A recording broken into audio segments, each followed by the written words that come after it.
Good morning, friend. This is Shakti Kumar, and today's chapter is fundamental right. आज का chapter बहुत ही interesting होने वाला है क्योंकि फंडामेंटल राइट हम लोग आज पढ़ने जा रहे हैं। और फंडामेंटल राइट एक ऐसा चैप्टर है जो आपको हर गवर्नमेंट जॉब में और किसी भी कॉम्पिटिटिव एग्ज़ाम में इसकी ज़रूरत पड़ती है।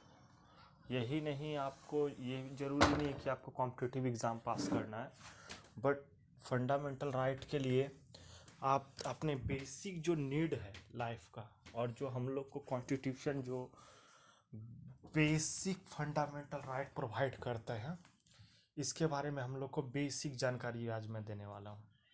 ठीक है फ्रेंड, तो आप लगे रहिए। मैं स्टार्ट करता हूँ फंडामेंटल राइट। फंडामेंटल राइट का ओरिजिन कहाँ से हुआ, मतलब इसका कॉन्सेप्ट क्या है फंडामेंटल राइट का। तो किसी भी संविधान का सबसे पहले संविधान का जो ओरिजिन हुआ था अमेरिका में हुआ था। ठीक है। और ब्रिटेन का जो संविधान है अलिखित है, मतलब उसको लिखा नहीं गया है, बट अमेरिका का लिखा गया था। ठीक है। तो मान लीजिए कोई भी रूल बनाया जाता है तो वहाँ के जो सिटीजन है उनको तो कुछ राइट देना पड़ता है ना। इसलिए किसी भी संविधान में फंडामेंटल राइट एक बेसिक चीज़ है जो वहाँ के सिटीजन्स को वहाँ के राइट प्रोवाइड कराते हैं। उसी प्रकार इंडियन कॉन्स्टिट्यूशन में भी ये फंडामेंटल राइट बाद में नहीं जोड़ा गया है, ये बेसिक से जब कॉन्स्टिट्यूशन बना इंडियन कॉन्स्टिट्यूशन सबसे जुड़ा हुआ, और ये भाग 3 में है। ठीक है। और आर्टिकल कभी कभी क्वेश्चन में आता है, तो आर्टिकल है 12 से लेके 35 तक। और तो स्टार्ट करते हैं आर्टिकल बाय आर्टिकल। बहुत ही इंटरेस्टिंग होने वाला है फ्रेंड्स, आप लोग लगे रहिए। ठीक है। तो फंडामेंटल राइट भाग 3 में है आर्टिकल 12 to 35। जो मोस्ट इम्पोर्टेंट जो आता ही है क्वेश्चन ना, उसको मैं ज़्यादा जोड़ दूंगा। आप देखिए, आप देखते देखते हर किसी को ये याद हो जाएगा, मतलब आपको रटने की ज़रूरत नहीं पड़ेगी। बस आप ध्यान से लगे रहिए और मैं क्या बोलता हूँ उसको आप मेंशन करेंगे। ओके। फर्स्ट है आर्टिकल 12। आर्टिकल 12 में क्या है, मैंने पहले प्रीवियस वीडियो में बताया था कि जो पहला जो आर्टिकल होता है ना, डेफिनेशन ऑफ स्टेट होता है, मतलब वो डिफाइन करेगा स्टेट को या नेशन को। ठीक है। तो आर्टिकल 12 है जो डेफिनेशन ऑफ स्टेट। आर्टिकल 13 ये क्या करता है, ये करता है एप्लीकेंट किस प्रकार से उसको लागू करना है और उसमें डिफरेंस क्या है ये। ठीक है। तो 12 या 13 को आप स्किप कर सकते हैं, ये एग्ज़ाम से रिलेटेड उतना इम्पोर्टेंट नहीं है।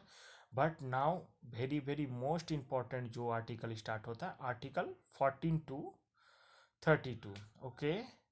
तो नाउ आर्टिकल 14। ठीक है। आर्टिकल 14 टू ये हम लोग को बताता है कि इक्वलिटी बिफोर लॉ, मतलब कोई भी इंसान हो, गरीब हो अमीर हो, किसी भी जाति से किसी भी समुदाय से कहीं से बिलोंग करता है ना, उस लॉ के आगे सब इक्वल है। ठीक है। ऐसा नहीं है कि आज सलमान खान है तो वो जो ब्लैक बक को मर्डर किया था तो उसको छोड़ दिया गया है, उसको भी कोर्ट में हेयरिंग किया गया था। ये बात और है कि बात का प्रोसेस लंबा चला गया, बट सब इक्वलिटी बिफोर लॉ जो आता है ये आर्टिकल 40 में है। इस बार बीपीएससी एग्ज़ाम में जो आया था क्वेश्चन कि इक्वलिटी बिफोर लॉ, ठीक है, ये कहाँ से मतलब एडेप्ट किया गया है ना। तो ये एडेप्टेशन जो है इसका, ये आर्टिकल 14 का, ये अमेरिका से है। ठीक है। नेक्स्ट है आर्टिकल 15। आर्टिकल 15 ये बोलता है कि prohibition of discrimination on the ground of religious, race and sex and birth of place. ठीक है। मतलब कोई भी इंसान हो, लड़का हो लड़की हो, किसी भी जाति हो, कुछ भी हो, कहीं भी पैदा हुआ हो, उसको ना कभी भी धर्म के आधार पर, जाति के आधार पर, मेल फीमेल के आधार पर डिस्क्रिमिनेट नहीं कर सकते, मतलब भेदभाव को मतलब नहीं दिखाया जा सकता है इसमें किसी भी तरह से। जैसे कि आप लोग हम लोग को देख रहे सबरीमाला का जो केस हुआ था, हिंदू पेपर में रेगुलर आ रहा था आज से 1 ईयर बिफोर। सबरीमाला में जो केस था, उन लोगों ने केस किया था कि फीमेल को एंट्री नहीं दिया जाता, तो आर्टिकल 15 के तहत ही डिस्क्रिमिनेशन का केस वहाँ पे चल रहा था। ठीक है। बात का प्रोसेस क्या हुआ आई डोंट नो। ठीक है, तो हम लोग दो आर्टिकल देखे, आर्टिकल 14, आर्टिकल 15। तो 14 क्या है, इक्वलिटी बिफोर लॉ, और आर्टिकल 15 है कि किसी को डिस्क्रिमिनेशन नहीं करना है। ठीक है, हम लोग रिवीजन भी करते चलेंगे फ्रेंड्स, और इसको आगे भी बढ़ाते रहेंगे। ठीक है, नाउ आर्टिकल 16। आर्टिकल 16 बहुत ही है स्टूडेंट के लिए स्पेशल, क्योंकि इसमें opportunity matter of public employment. ठीक है, जो आप लोग गवर्नमेंट जॉब ढूंढते हैं, चाहे ये है मनरेगा केस है, अगर किसी को मतलब गवर्नमेंट हर किसी को मर्च अपॉर्चुनिटी मतलब देगी एम्प्लॉयमेंट में, चाहे किसी में है, यही बताता है आर्टिकल 16। नाम है article 17। Most important question MCQ में भी आता है और मेंस में कम चांसेस है इसका। तो आर्टिकल 17 बताता है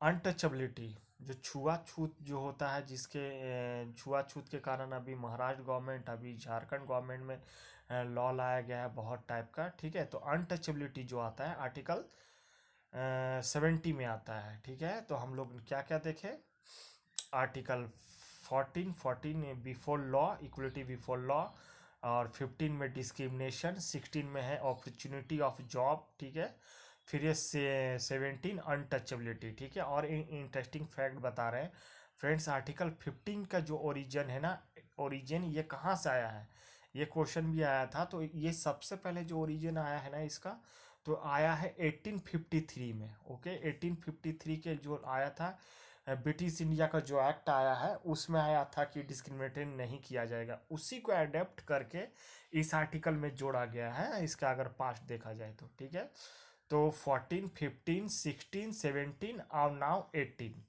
देखिए फ्रेंड, 18 जो आर्टिकल है ना, 18 आर्टिकल में क्या है, एबोलिशन ऑफ टाइटल। ठीक है, एबोलिशन ऑफ टाइटल क्या है, इसमें पहले देखेंगे बहुत लोग अपना नाम रखते थे लाट साहब, राजा बाबू, और बहुत टाइप का नाम होता है दीवान साहब। इस टाइप का जो टाइटल है ना, इसको एबोलाइज किया गया है, मतलब कि आप दीवान साहब, राजा साहब, लाड बाबू, ये सब आप नहीं नाम रख सकते। ठीक है, ये आर्टिकल 18 में आता है। ओके, ऑफकोर्स बात और है कि हम लोग के सोसाइटी में कोई राजा बाबू नाम लगता है, कोई बबुआ नाम रख लेता है, बट ये मतलब नॉर्मली जो अलाउड नहीं है, मतलब वो तो नॉर्मल रखा जा सकता है, बट ये अकॉर्डिंग टू कॉन्स्टिट्यूशन ये अलाउड नहीं है पहले टाइप का। ठीक है, तो हम लोग ने देख लिया 18, नाउ 19। 19 is most important. ठीक है, एग्जाम पॉइंट ऑफ व्यू एक क्वेश्चन आता है, फ्रीडम ऑफ स्पीच मतलब प्रेस की स्वतंत्रता किस आर्टिकल में आता है। ठीक है, तो 19 के तहत आता है, protection of certain right regarding the freedom of speech, मतलब बोलने का अधिकार। आया था क्वेश्चन ये एनटीपीसी मेंस में। ठीक है, बोलने का अधिकार किस आर्टिकल में आता है, इसके अंडर भी आर्टिकल 90 के अंदर भी 6 पार्ट है फ्रेंड, तो वो हम लोग नेक्स्ट वीडियो में देखेंगे इसका 6 रिमेनिंग पार्ट। ठीक है, तो राइट टू स्पीच जो आता है, तो वो आता है आर्टिकल 19 में। नाउ आर्टिकल 20, आर्टिकल 20 में क्या आता है, प्रोटेक्शन ऑफ रिस्पेक्ट और कन्विक्शन ऑन ऑफेंस। मान लीजिए आप रात में गमन कर रहे हैं, चाहे कोई आपको अरेस्ट कर लिया, ठीक है, कोई पुलिस वगैरह। ठीक है, मतलब किसी का मतलब होता है ना सस्पेक्टेशन वगैरह में अरेस्ट वगैरह। ठीक है, तो ये मतलब अरेस्ट के प्रोटेक्शन दिलाता है, चाहे कॉन्विक्शन के ऑफेंस के तहत, ये आर्टिकल 20 में आता है। ओके, ना हम लोग एक बार रिपीट कर लेते हैं। ठीक है, आर्टिकल 14 है इक्वलिटी बिफोर लॉ, 15 है डिस्क्रिमिनेशन नहीं करना है बर्थ के चाहे कास्ट के इस इशू पे। 9 आर्टिकल 16, आर्टिकल 16 क्या है, एम्प्लॉयमेंट से रिलेटेड है। 17 है अनटचेबिलिटी है। 18 है एबोलिशन ऑफ टाइटल है। 19 है फ्रीडम ऑफ स्पीच है, एंड 20 है protection of respect of conviction and offence. ठीक है, हम लोग फ्रेंड देख लिए 20 तक। नाउ 21। 21 क्या है, ये आता है protection of life and personal liberty. ठीक है, एक क्वेश्चन आप लोगों से फ्रेंड कि राय, अगर आप अपना मन चाहे मन पसंद किसी से शादी करना चाहते हैं, वो किस आर्टिकल में आता है। ठीक है, किस आर्टिकल में, मान लीजिए आप अपना मन पसंद से आप शादी करना चाहते हो, तो किस आर्टिकल के तहत आता है, ये क्वेश्चन का आंसर आप कमेंट बॉक्स में देंगे, और मैं अभी बता ही देता हूँ इसका। ये आर्टिकल 21 में आता है, ठीक है, protection of life and personal liberty, ठीक है। नाउ 21A को बाद में जोड़ा गया है ये आर्टिकल।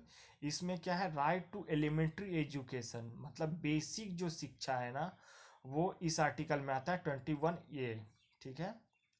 अब आता है 22 में क्या है, protection against the arrest and detention in certain cases, ठीक है। मान लीजिए आपको कोई अरेस्ट किया गया, तो आपको मनपसंद अपना वकील चुनने का अधिकार है आपको, ठीक है।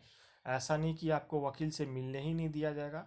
और आपको मान लीजिए कभी कोई अरेस्ट करता है फ्रेंड, तो आपको डरने की ज़रूरत नहीं पड़ती है, क्योंकि अगर आपको अरेस्ट करते हैं तो 24 आवर के अंदर आपको मजिस्ट्रेट के सामने लेके उनको जाना पड़ेगा, जो उनका इंचार्ज है, ठीक है।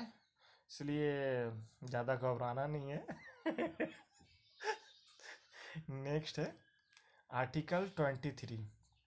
आर्टिकल 23 में आता है, ये बहुत इंपॉर्टेंट क्वेश्चन है, ये एसआई मेंस में आया था, ठीक है। ये एसआई मेंस में पिछले वाले वैकेंसी में ये क्वेश्चन आया था, ठीक है, उसमें मैं भी था। Prohibition of traffic in human beings and forced labour, ठीक है। इसमें क्या होता है, जैसे पहले गांव वगैरह में देखे होंगे आप लोग कि बोला जाता था कि एक एक क्या कि ज़बरदस्ती का फ्री में कोई काम करवा लिया, बेगार बेगार करवाना, कि किसी इंसान को बोला, कोई जो जाति या प्रजाति के डोमिनेट कास्ट के हैं, वो बोलते थे तू मेरे घर में काम कर दे ऐसे करके, और विदाउट पे उसको मतलब काम करवा लेते थे, ठीक है।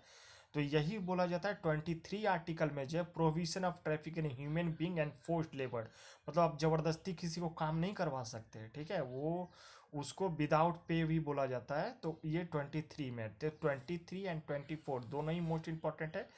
तो जो बेगार वाला जो केस आता है ना, विदाउट पे लेबर, वो 23 में आता है।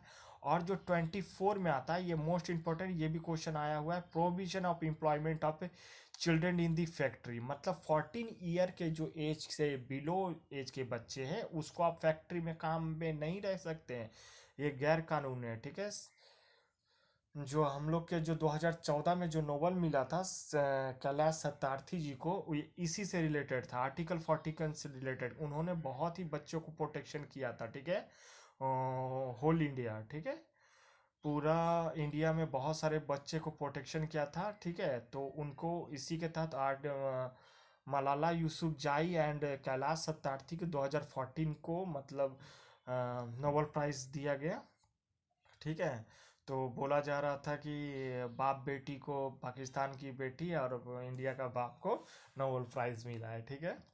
नेक्स्ट है आर्टिकल 25। आर्टिकल 25 क्या है, freedom of conscience and the freedom profession practice and propagation of religious. देखिए, जो हम लोग के जो यूनिटी सिंबल आते हैं, जो हम लोग के सरदार जी हैं, जो भारत के यूनिटी सिंबल है, बहुत ही हंसमुख, बहुत ही खुशमिजाज इंसान लोग जो होते हैं, जो पगड़ी पहनते हैं, बहुत ही अच्छे इंसान होते हैं। और तो वो किस आर्टिकल में आता है, ये क्वेश्चन आता है कि उन लोग जो कंघा मतलब पगड़ी पहनते हैं, ठीक है, सरदार जी, हाँ, चाहे हम लोग ही अपना मतलब जो हिंदी रिलीजियस है उसमें जो मंगलसूत्र पहनता है, चाहे हाथ में हम लोग कुछ कुछ धागा वगैरह, मैं तो नहीं पहनता हूँ फ्रेंड, थोड़ा नास्तिक टाइप का इंसान हूँ। तो ये 25 आर्टिकल जो है ना, इसी के तहत आता है, ठीक है। इसी के तहत सरदार जी लोग, चाहे हम लोग जो हिंदू हाथ में गले में ये सब पहनते हैं, तो इसी के तहत आता है, ठीक है। तो आर्टिकल जो 29 है, 29 to 30 जो आता है ना, ये रिलीजियस से रिलेटेड है, ठीक है, ये पूछा जाता है एग्जाम में। नेक्स्ट है, नेक्स्ट है फ्रेंड आर्टिकल 26। तो ये भी क्या है, freedom of manage the religious affair, ठीक है। मान लीजिए मैं ही हिंदू हूँ, तो मैं मंदिर है, मंदिर में मैनेज कर रहा हूँ, पूजा का गठन कर रहा हूँ, तो इसके लिए मेरे को कोई रोकेगा टोकेगा नहीं। मैं अपना इंडिपेंडेंट हूँ, मैं सेकुलरिस्ट एक स्टेट में रहता हूँ, और मैं इंडिपेंडेंट हूँ अपना रिलीजियस को फॉलो करने के लिए, कि मुझे कोई फोर्स नहीं कर सकता है, ठीक है। या आप ऐसा मत करो, चाहे ऐसा ये करो, मैं इंडिपेंडेंट हूँ, ठीक है। आर्टिकल 27 है, ये तो टैक्स से रिलेटेड है, ठीक है। रिलीजियस से रिलैक्स, जो tax for promotion of any particular religious, ठीक है। फ्रीडम दिया जाता है कि मान लो जो हम लोग चंदा वगैरह देते हैं ना, चंदा वगैरह मंदिर बनाने के लिए, घाट बनाने के लिए, जो भी है, तो ये आर्टिकल 27 में रिलेटेड है, ठीक है। अब आता है आर्टिकल 20। आर्टिकल 28 क्या है? Freedom as the attendance the religious instruction, religious worship in certain education institute. ये भी रिलीजियस से ही रिलेटेड है फ्रेंड। तो मैंने पहले बताया था 25 से 30 जो है वो रिलीजियस से रिलेटेड है, ठीक है। नाउ 29 में क्या है? ये क्वेश्चन आया हुआ था, ठीक। Protection of interest of minority, ठीक है। माइनॉरिटी का इंटरेस्ट को प्रोटेक्शन किया जाता है इसमें आर्टिकल 29 में, ठीक है। आर्टिकल 30 में क्या है? Right to minority to establish administrative educational institute. जो मदरसा वगैरह जो फ्रेंड आता है ना, आर्टिकल 30 के तहत आता है, ठीक है। मदरसा वगैरह चाहे मतलब जो मतलब रिलीजियस से रिलेटेड है, इसी के अंदर आता है, ठीक है। उसके बाद आता है आर्टिकल 31 31A 31B, ठीक है। 31C 31D। तो ये friend exam point of view से इतना इम्पोर्टेंट नहीं है, इसलिए मैं इसको स्किप करता हूँ, ठीक है, चार को। और आता है 32, ये मोस्ट इम्पॉर्टेंट है, ठीक है। मोस्ट इम्पोर्टेंट जो बोला जाता है, ये क्वेश्चन आता है। Remedies for the enforcement of fundamental right and including writs, ठीक है। रिट जो जारी किया जाता है, 5 प्रकार का रिट जारी करता है supreme court and high court, ठीक है। तो रिट जो होता है ना, तो कितने आर्टिकल में? ये 32 आर्टिकल। भीमराव अंबेडकर जी ने ये इसको संविधान का आत्मा कहा था, ठीक है, रिट को, ठीक है। नेक्स्ट आता है 32A। ये भी उतना इंपॉर्टेंट नहीं है फ्रेंड। नाउ दो आर्टिकल इसमें फंडामेंटल राइट में इंपॉर्टेंट है। इसमें है 33 एंड 34। 33 क्या करता है? फंडामेंटल राइट टू देयर, जो हम लोग का फोर्स है, पैरामिलिट्री फोर्स है, उन लोग को ऐसा नहीं जितना हम लोग को फंडामेंटल राइट दिया जाता है ना।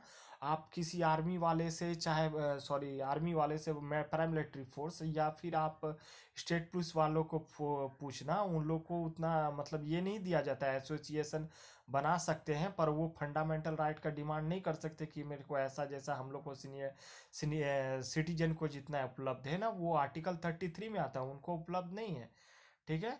नाउ आर्टिकल आता है 34। 34 में क्या है? Martial law. मार्शल लॉ का जैसे मणिपुर नागालैंड में जो मार्शल लॉ लागू होता है ना, तो जब सेना का अधिकार हो जाता है ना, तो उस समय आपको फंडामेंटल जो राइट है टर्मिनेट किया जाता है, वो भी सभी टर्मिनेट नहीं किया जाएगा, ठीक है। तो आर्टिकल 33 34 जो है इसी से रिलेटेड है, ओके। नाउ एक बार रिवीजन कर देते हैं फ्रेंड। पहला जो है आर्टिकल 14 इक्वलिटी बिफोर लॉ, याद हो गया होगा।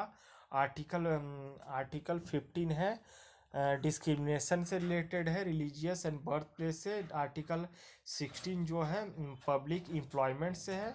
आर्टिकल 17 अनटचेबिलिटी से है। Article 18 the abolition of title है।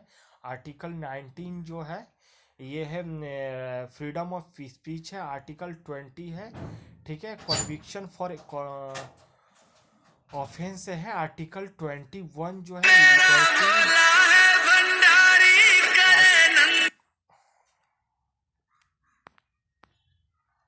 आर्टिकल